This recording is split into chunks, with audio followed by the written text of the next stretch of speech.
911, what's your emergency? Someone broke into my house. They shot my boyfriend. He's not breathing. Is he breathing? No, I don't think so. Alright, when did this happen? Like 5 minutes ago. Alright. And how many is injured? Is it just him? Yes, it's just him. Alright, and how many suspects were involved? I don't know, sir. I was there with my bed and I just heard gunshots. I put him under the bed. Where's that suspect at now? Do you know? No. Those frantic words would launch an investigation in LaGrange, North Carolina, that would expose one of the most shocking betrayals in recent memory. A woman who deputies say made a 911 call last month has been charged with her boyfriend's murder. On what seemed like an ordinary night, Nyasia Perkins made a desperate call to emergency services, reporting that an unknown intruder had invaded her home and killed her partner, Quentin Lee Gray, while their young children slept in nearby rooms. But as investigators would soon discover, nothing about this case was ordinary. What appeared to be a random act of violence would reveal a carefully planned conspiracy that involved digital communications, workplace relationships, and a level of deception that stunned even experienced detectives. The Lenoir County Sheriff's Office says Nyasia Perkins and Calvin Coley were arrested Wednesday and charged with first-degree murder and felony conspiracy in Quentin Gray's death. LaGrange is a type of small North Carolina community where neighbors know each other's business, and violent crime feels like something that happens somewhere else. With a population of just over 2,800 people, it's a place where families put down roots and children grow up feeling safe. Quentin Lee Gray was building his life in this quiet town, work and provide for his family, and raising children with his girlfriend Nyasia Perkins. Nyasia worked alongside Calvin Coley, and to anyone looking from the outside, she appeared to be a devoted partner and mother. She and Quentin shared a home where the sounds of children's laughter typically filled the rooms, where bedtime stories were read and family dinners were shared around the kitchen table. But on this particular night, those same rooms where children had been tucked safely into their beds would become the scene of an investigation that would shake this small community to its core. The woman who called 911 in apparent terror, begging for help as she claimed to have discovered her boyfriend's body, would soon find herself at the center of a murder investigation. As emergency responders raced toward the scene that night, none of them could have predicted they were responding to what would become a complex murder case involving conspiracy, digital evidence, and a level of premeditation that would ultimately lead to life sentences and decades behind bars. The investigation that followed would demonstrate how modern law enforcement uses technology to solve crimes, how digital communications can expose the most carefully hidden secrets, and how justice can prevail even when the truth is buried beneath layers of deception and false narratives. This is the story of how that investigation unfolded, how the truth was revealed, and how justice was ultimately served for Quentin Lee Gray and his children. Stay tuned as we reveal everything about this case. Drop a comment and let me know what you think about this story. Welcome to our channel. Make sure to hit the subscribe button. Like and share this video to help raise awareness and spread caution. Let's begin.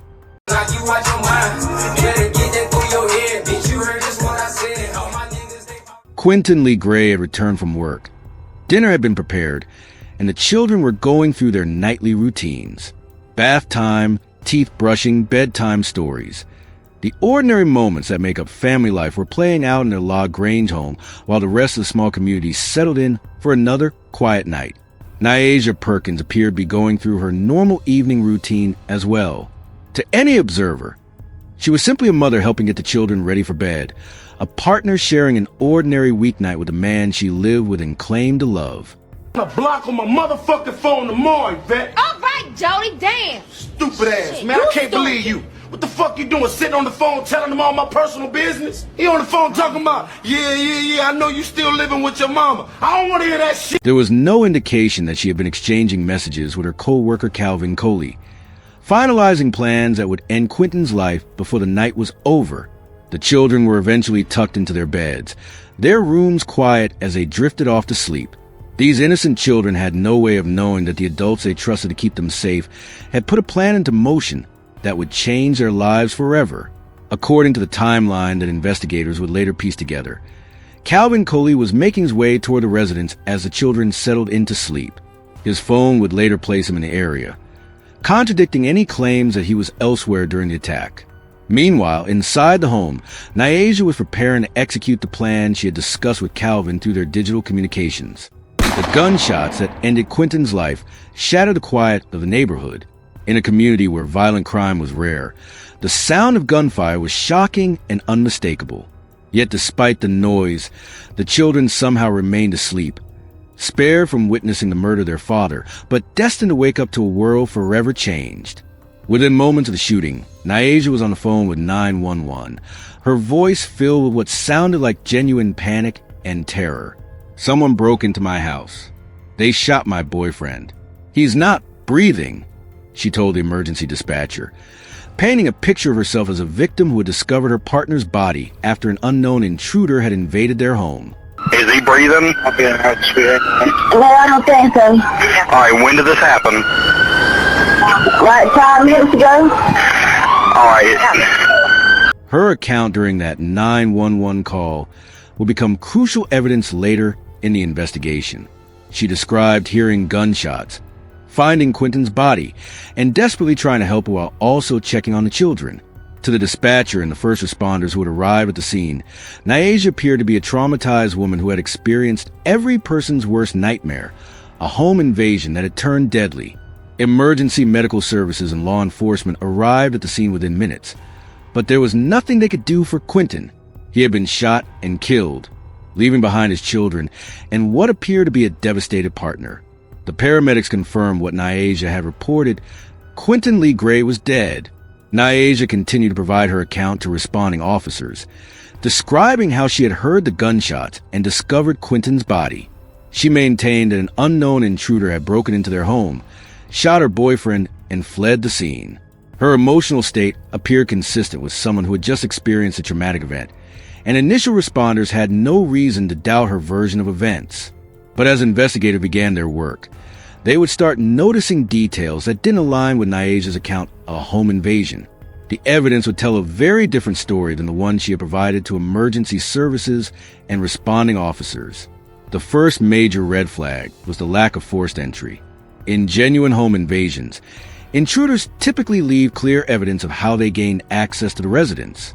Doors are kicked in, windows are broken, locks are damaged, or other obvious signs show where the perpetrator entered the property. But as investigators examined every possible entry point to the Gray home, they found no evidence that anyone had broken in.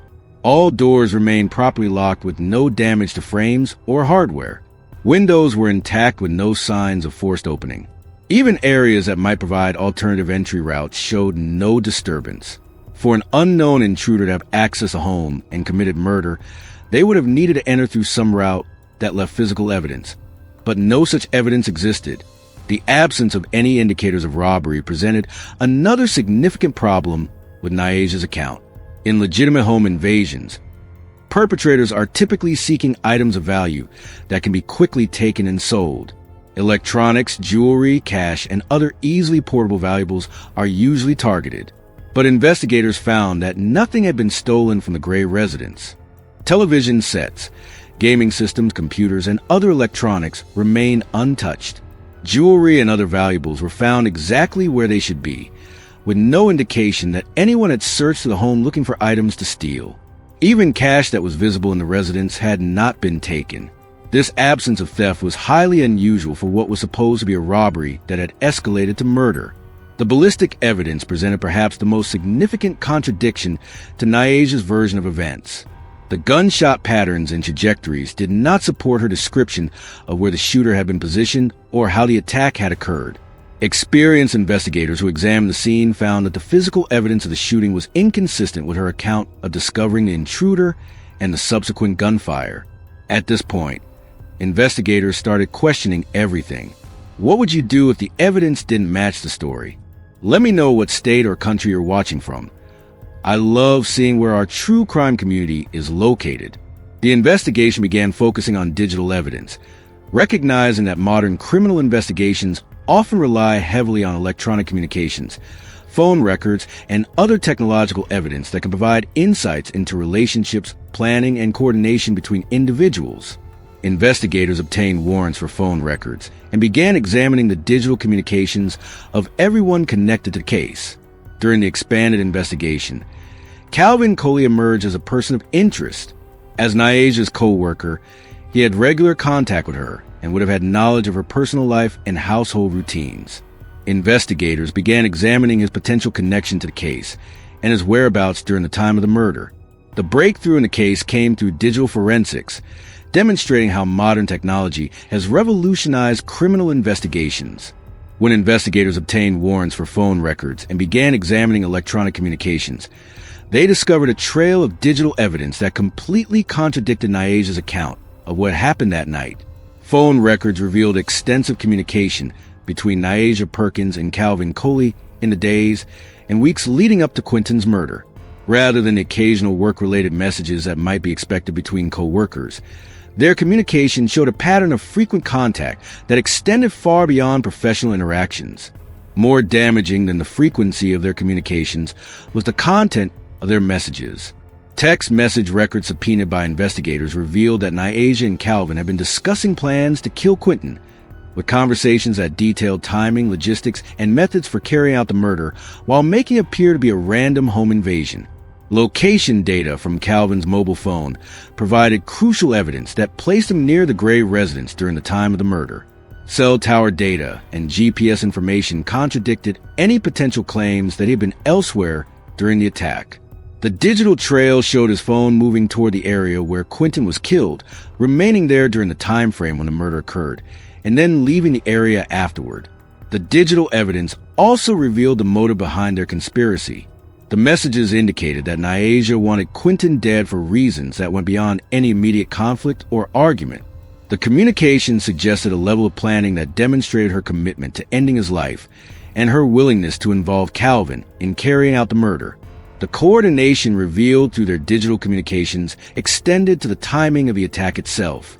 Messages showed they had planned when Calvin would approach the residence, how Nyasia would ensure access, and what would happen in the immediate aftermath of the shooting. They had even discussed the 911 call and what Nyasia would tell emergency services.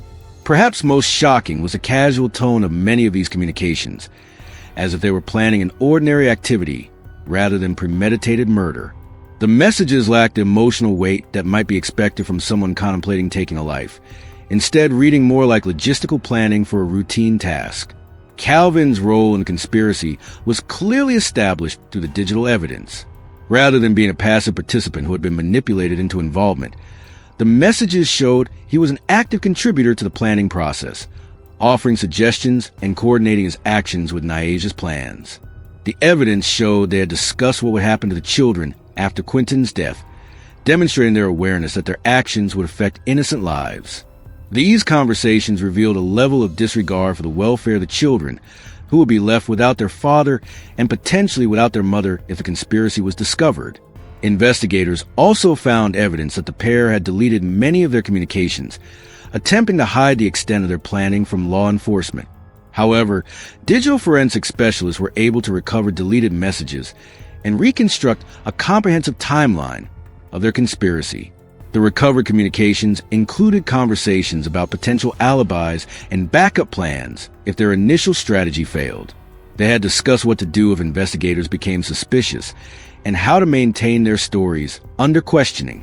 This level of planning demonstrated their understanding that they were committing a serious crime with significant consequences. Armed with overwhelming digital evidence, investigators moved quickly to secure arrest warrants for both Nyasia Perkins and Calvin Coley. The charges were serious, first-degree murder and felony conspiracy, reflecting the premeditated nature of their crime and the level of planning that had gone into Quentin's death. Nyasia's arrest came as a shock to those who had initially viewed her as a victim of the home invasion. When officers arrived to take her into custody, she was confronted with the digital evidence that had been recovered from her communications with Calvin. Her reaction when presented with the text messages and phone records demonstrated her realization that their carefully planned deception had been exposed. Calvin Coley was arrested separately, and like Nyasia, he was forced to confront the digital trail that documented their conspiracy.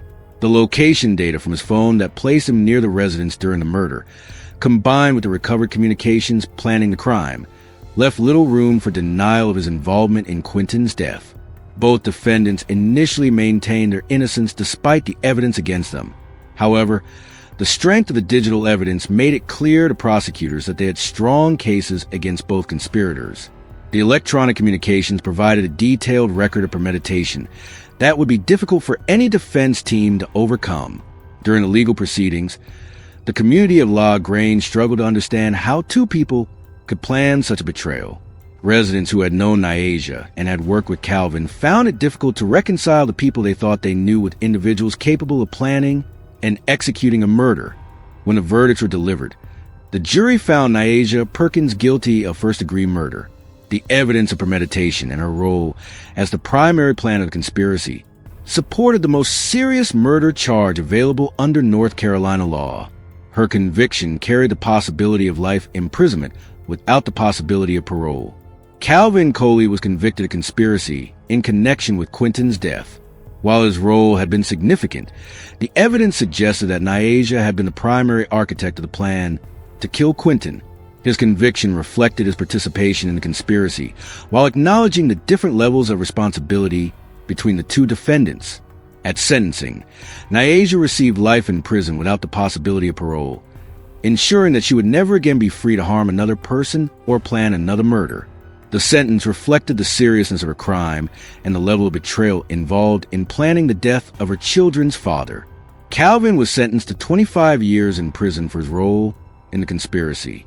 While his sentence was less than Nyasia's, it still represented a significant portion of his life behind bars and reflected the court's conclusion that his participation had been crucial to carrying out the murder. The sentences brought a measure of justice for Quentin Lee Gray and provided some closure for his family and the La Grange community that had been shocked by the crime. The murder of Quentin Lee Gray serves as a stark reminder that the most dangerous threats often come from those we trust most. What began as a reported home invasion in quiet La Grange, North Carolina, was revealed through digital evidence to be a carefully planned conspiracy between a girlfriend and her co-worker. The investigation demonstrated how modern technology creates evidence trails that criminals cannot erase, no matter how carefully they plan their crimes. Text messages, phone records, and location data provided investigators with a detailed record of Nyasia Perkins and Calvin Coley's conspiracy, making it impossible for them to maintain their deception. The life sentence imposed on Nyasia and the 25-year sentence given to Calvin reflect the seriousness of their betrayal and the premeditated nature of their crime. Most importantly, these convictions provide some measure of justice for Quentin and his children, who were the true victims of this conspiracy. This case shows us that the truth always finds a way to surface, especially in our digital age. What's your take on this case? Do you think the sentences were appropriate? Subscribe if you want more deep dives into cases where technology helped solve the crime, and ring that notification bell so you never miss our latest investigations. The children who lost their father that night deserve to grow up knowing that justice was served and that the people responsible for destroying their family were held accountable for their actions.